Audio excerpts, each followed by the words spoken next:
Hi, my name is Yolanda Forrest. Bridging the gap of technology and how I will utilize adopters to lead a team facing technological changes will be discussed in this presentation. I do want to apologize in advance for my voice, any coughing, clearing of my throat, or pauses that I take to sip water. I'm a little under the weather. According to Lund and his colleagues, Rogers categorized adopters into 5 groups: innovators, the initial embracers of new ideas; early adopters, the ones who lead trends by evaluating an innovation before embracing it; early majority, the ones who follow suit once the innovation's value is evident; late majority, the skeptics who adopt later than most; and laggards, the traditionalists who resist change. By employing these adopter classifications as a demographic factor, one can explore varied perspectives on emerging topics among different adopter groups. According to Putaraj and colleagues, the adoption of innovation doesn't happen uniformly among all stakeholders. Therefore, it's crucial to comprehend the profile of each adopter and how they influence change throughout the organization to ensure a cohesive adoption process. Leading a system with technological changes requires understanding and effectively engaging with different adopter categories. Here's how I would utilize innovators, early adopters, and the early majority. I would engage innovators from the start of technology planning and development. I would encourage innovators to test new technologies as beta testers or pilot users. I would leverage innovators' influence to generate excitement about upcoming technology changes. I would work closely with early adopters to highlight the benefits of new technologies. I would empower early adopters to advocate for the technology within their departments or teams. I would solicit feedback from early adopters to refine the technology and address organizational needs. I would focus on addressing barriers or concerns to encourage adoption among the early majority. I would highlight successful implementation and real-world examples to illustrate the practical benefits of the technology changes. I would implement a phased deployment approach to allow the early majority to transition gradually. By working closely with innovators, early adopters, and the early majority, you can lead your organization through technology changes, ensuring successful adoption and integration throughout the system.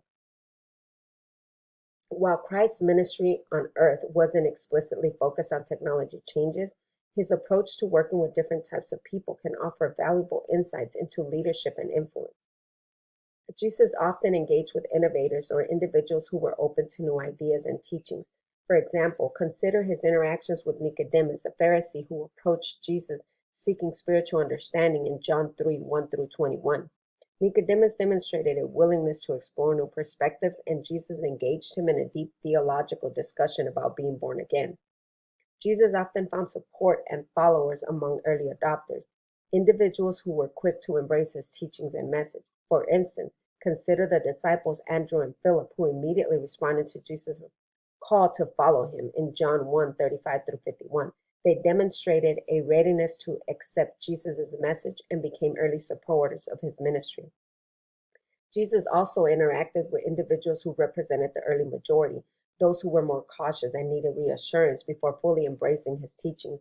For example, consider Jesus' encounter with the crowds who witnessed his miracles and teachings. Many of them were initially skeptical, but gradually became followers as they witnessed the impact of his ministry, as stated in Matthew 9, 35 through 38, and Luke 7, 11 through 17. Jesus' ministry demonstrates a holistic approach to engaging with people of various dispositions and readiness levels. He met individuals where they were, adapting his message and approach to resonate with their unique needs and receptivity, ultimately leading many to faith and transformation. Working with the late majority and laggards when leading a system through technology changes requires patience, empathy, and tailored strategies to address their concerns. Here's how I would approach working with these groups. I would understand that the late majority is typically wary of change.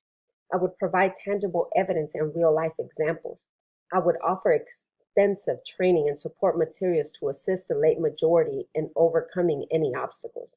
I would foster an environment where the late majority felt encouraged to voice their concerns and seek clarification. I would recognize that laggards may have deep-seated resistance to change rooted in tradition or fear of the unknown. I would introduce the new technologies to laggards gradually, allowing them to become familiar with the changes. I would find ways to align the new technologies with existing processes or traditions that are important to laggards. I would demonstrate the benefits of embracing change by showcasing successful implementations.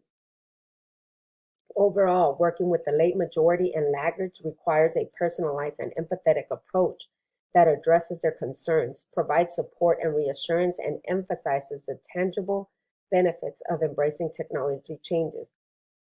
By fostering a supportive environment and guiding them through the transition with patience and understanding, you can help these groups adapt and thrive in the evolving technological landscape. When considering how Jesus interacted with individuals who might be comparable to the late majority and laggards in terms of their resistance to change, it's essential to examine his approach to engaging with skeptics, traditionalists, and those resisting his teachings. Jesus encountered skepticism and reluctance to change, particularly among religious leaders and certain segments of the Jewish population. For example, when questioned about his authority and teachings, Jesus often responded with parables and demonstrations of his power, aiming to convince skeptics of the truth of his message. Matthew 21:23-27 and Mark 11:27-23. Jesus encountered resistance from traditionalists and laggard-like individuals who were deeply rooted in religious customs and traditions. For instance, he clashed with the Pharisees and religious leaders who were resistant to his teachings, often accusing him of blasphemy or violating religious laws. Matthew 12:1-14 and Luke 11:37-54. Jesus' approach to engaging with skeptics, traditionalists, and those resistant to change was characterized by patience, empathy, and willingness to meet individuals where they were. He used a variety of methods, including parables, miracles, logical arguments, and compassionate outreach to appeal to individuals with diverse backgrounds and perspectives, ultimately inviting them to embrace his message of love, grace, and transformation. Leading a system in a way that models Christ is important for several reasons, regardless of one's religious beliefs. Here are some key points to consider. Ethical leadership. Following Christ's teachings means embodying values like love, honesty, humility, and compassion. By demonstrating these qualities in leadership, organizations can foster a culture that values ethics and morality. Servant leadership. Christ's example of servant leadership emphasizes putting others' needs before one's own desires. Leaders who adopt this approach prioritize supporting and empowering their team members rather than seeking personal gain. Inclusivity and diversity. Christ welcomed and embraced individuals from all walks of life, regardless of their background, social status, or beliefs. Leaders who model Christ prioritize inclusivity, diversity, and equity in their organizations, creating a culture where every individual feels valued, respected, and empowered to contribute their unique talents and perspectives. Compassionate leadership. Christ showed compassion to those who are suffering or marginalized. Leaders who follow his example are better able to understand and address the needs of their team members with empathy and care. Visionary leadership. Christ's visionary leadership inspired others to strive for a better future. Leaders who lead like Christ articulate a compelling vision, motivating their teams to work towards common goals and pursue innovation. Forgiveness and redemption.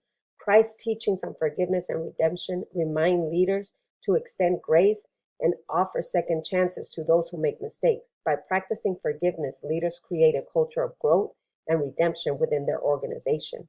By embodying these principles, leaders can create a positive and transformative organizational culture that fosters well-being and success of all individuals involved.